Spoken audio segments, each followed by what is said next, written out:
Assalamualaikum warahmatullahi wabarakatuh.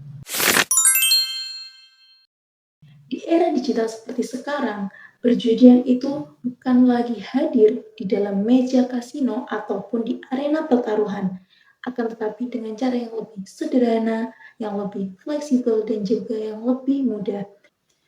Cukup melalui sebuah ponsel, seseorang itu bisa mempertaruhkan hartanya kapan saja dan juga di mana saja.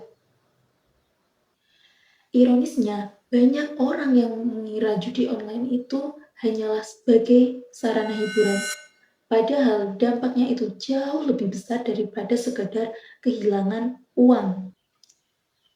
Judi online itu bisa berdampak merusak keluarga, merusak hubungan sosial, dan yang lebih parah lagi bisa menjauhkan seseorang itu dari Tuhannya.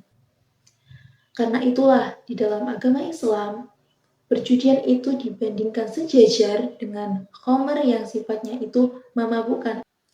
Pertanyaannya, mengapa perjudian disandingkan dengan khamr? Dan apa yang sebenarnya itu dirusak oleh judi online?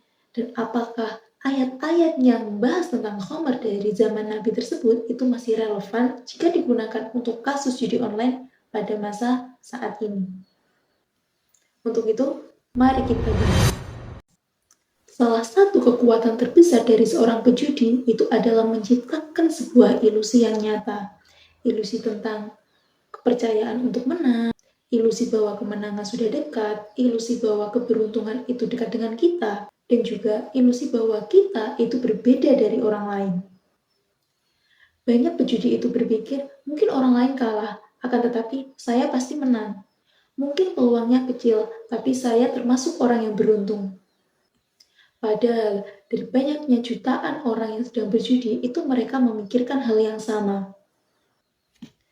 Nah, di dalam ilmu psikologi itu ada istilah dari near miss atau nyaris menang. Ketika seseorang itu hampir menang, otaknya merasakan seolah-olah kemenangan itu benar-benar sudah berada di dekatnya. Akibatnya, ia akan terus berusaha untuk mencoba. Padahal justru saat itulah mereka akan merasakan masuk lebih dalam lagi dalam sebuah jebakan. Judi itu tidak menjual sebuah kemenangan, akan tetapi judi itu menjual sebuah harapan. Dan dari harapan itulah seorang pejudi akan terus terdorong untuk mencoba dan akan sulit untuk berhenti melakukannya. Agama Islam itu menempatkan akal sebagai suatu nikmat terbesar dari Tuhan yang diberikan kepada manusia. Dengan sebuah akal, manusia itu dapat membedakan mana yang benar dan mana yang salah, mana yang bermanfaat, mana yang madharat, dan mana yang buruk, mana yang baik. Namun, judi tersebut secara perlahan itu akan merusak akal dari manusia.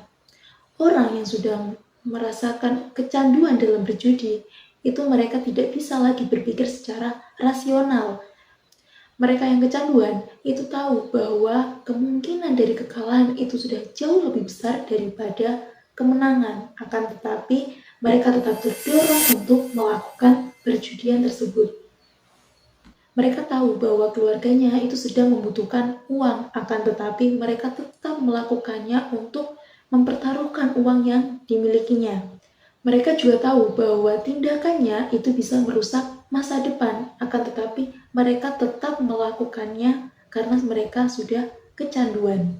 Mereka tetap untuk mencoba untuk melakukannya karena memang mereka itu sudah terdorong dari ilusi tadi, yaitu harapan sebuah kemenangan. Nah, disinilah letak bahayanya. Bukan hanya uang yang hilang, akan tetapi juga kemampuan dalam berpikir jernih, berpikir secara rasional, itu perlahan-lahan juga akan hilang, akan rusak. Nah, karena itulah perjudian itu memiliki sifat yang sama dengan khamr, yaitu sama-sama merusak, sama-sama memabukkan. Jika khamr itu memabukkan melalui zat yang diminum, sedangkan judi itu memabukkan melalui sebuah ilusi dan juga kecanduan. Kerusakan judi online itu tidak hanya berhenti kepada pelakunya saja atau berdampak kepada individu, akan tetapi juga berdampak kepada sekitar, terutama dalam keluarga, masyarakat, dan orang-orang yang terdekat, orang-orang yang mereka cintai. Banyak rumah tangga yang hancur karena perjudian. Bahkan banyak juga anak yang kehilangan haknya karena ulah orang tuanya yang melakukan sebuah perjudian, menghabiskan semua uangnya hanya untuk ditaruhkan. Di Indonesia, tidak sedikit kasus tentang pencurian, penipuan, dan kekerasan hanya karena membutuhkan uang untuk ditaruhkan kembali untuk melakukan sebuah perjudian. Yang lebih menyedihkan lagi, perjudian itu memunculkan sebuah permusuhan. Orang yang kalah menyalahkan orang lain, orang yang menang itu dicurigai. Hubungan sosial pun akan rusak jika hal itu terus terjadi. Maka dari itu, seperti yang dikatakan tadi, bahwa judi itu bukan hanya merusak secara individu, akan tetapi juga merusak sekitar, keluarga, dan juga masyarakat yang ada. Lalu bagaimana Al-Quran itu memandang tentang perjudian? Di dalam Al-Quran itu ada 2 ayat yang menjelaskan tentang perjudian. Ayat yang pertama itu ada dari surat Al-Maidah ayat 90. Di dalam surat Al-Maidah ayat 90 itu dijelaskan bahwa meminum khamar itu sebagai perbuatan keji, yaitu perbuatan dari setan. Sedangkan judi tadi itu disamakan dengan khamar yang sifatnya memabukkan.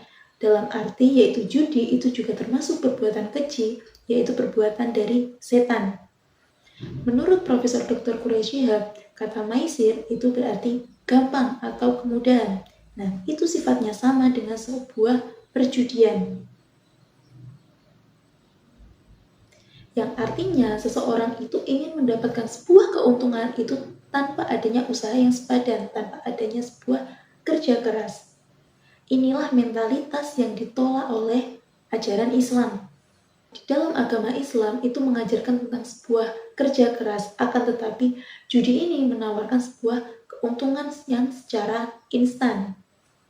Lalu yang kedua ada dari surat Al-Maidah ayat 91. Di dalam surat Al-Maidah ayat 91 ini yaitu tentang tujuan dari setan untuk memunculkan sebuah rasa permusuhan, kebencian, dan juga yang paling kejam lagi menjauhkan seorang hambanya dari Tuhannya itu melalui sebuah khamar dan juga perjudian.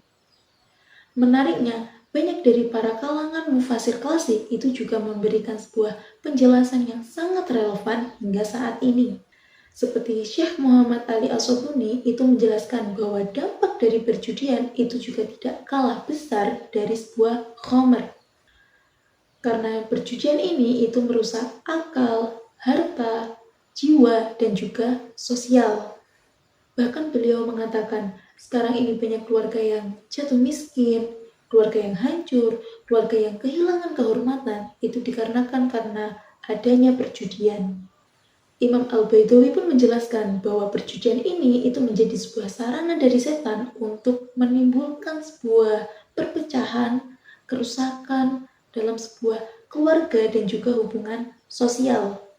Dalam arti itu menciptakan sebuah permusuhan dan juga kebencian antar manusia atau antar sesama. Karena itulah Al-Quran menyebutkan bahwa khamar dan juga perjudian itu adalah dalam satu rangkaian larangan yang sama. Mungkin ada yang bertanya, ayat-ayat ini kan turun lebih dari 1400 tahun yang lalu. Bahkan itu belum ada internet, belum ada aplikasi, belum ada istilah judi online. Lalu pertanyaannya, apakah ayat-ayat ini itu masih relevan jika digunakan untuk membahas kasus judi online tersebut? Karena tadi judi itu sifatnya sama-sama memabukkan dan merusak akal seperti khamar, maka ayat-ayat tadi, yaitu ayatnya khamar, itu juga masih relevan jika digunakan dalam kasus dari judi online tersebut. Karena yang diharamkan Al-Quran itu bukan hanya sebuah bentuk permainannya saja, tetapi ilat atau alasan hukumnya yaitu karena adanya sebuah unsur dari taruhan itu sendiri. Adanya pengembalian harta tanpa hak, adanya permusuhan, adanya kerusakan akal, dan adanya penghalang dari mengingat Allah. Seluruh unsur itu justru hadir lebih kuat di dalam kasus judi online tersebut. Bahkan judi online itu memiliki sebuah daya rusak yang lebih besar karena dapat diakses selama 24 jam di mana saja dan juga kapan saja. Karena itu para ulama kontemporer itu mereka sepakat bahwa perjudian itu masuk dalam kategori maisir, yaitu haram hukumnya di dalam Al-Quran. Teman-teman semua, ketika Allah itu mengharamkan khamr dan juga perjudian, berarti Allah itu dalam tujuan untuk melindungi hambanya, untuk melindungi manusia. Melindungi hartanya, melindungi keluarganya, melindungi masyarakat, dan yang paling penting, Allah itu bertujuan untuk melindungi akal manusia. Karena ketika akal itu rusak, maka kerusakan yang lain itu akan mengikutinya. Maka menjauhi judi online itu bukan hanya sebuah dari taat aturan agama, tetapi juga menjaga masa depan diri sendiri dan juga menjaga hubungan sosial dengan orang-orang di sekitar kita, terlebih lagi dengan orang-orang yang kita sayangi. Semoga Allah menjaga kita dari segala bentuk kerusakan, baik itu kerusakan pribadi, kerusakan akal terutama, kerusakan hubungan sosial, dan semoga kita bisa memilih jalan yang halal, jalan yang benar, dan juga penuh keberkahan. Semoga video ini dapat bermanfaat bagi semuanya. Sekian dari saya. Wassalamualaikum warahmatullahi wabarakatuh.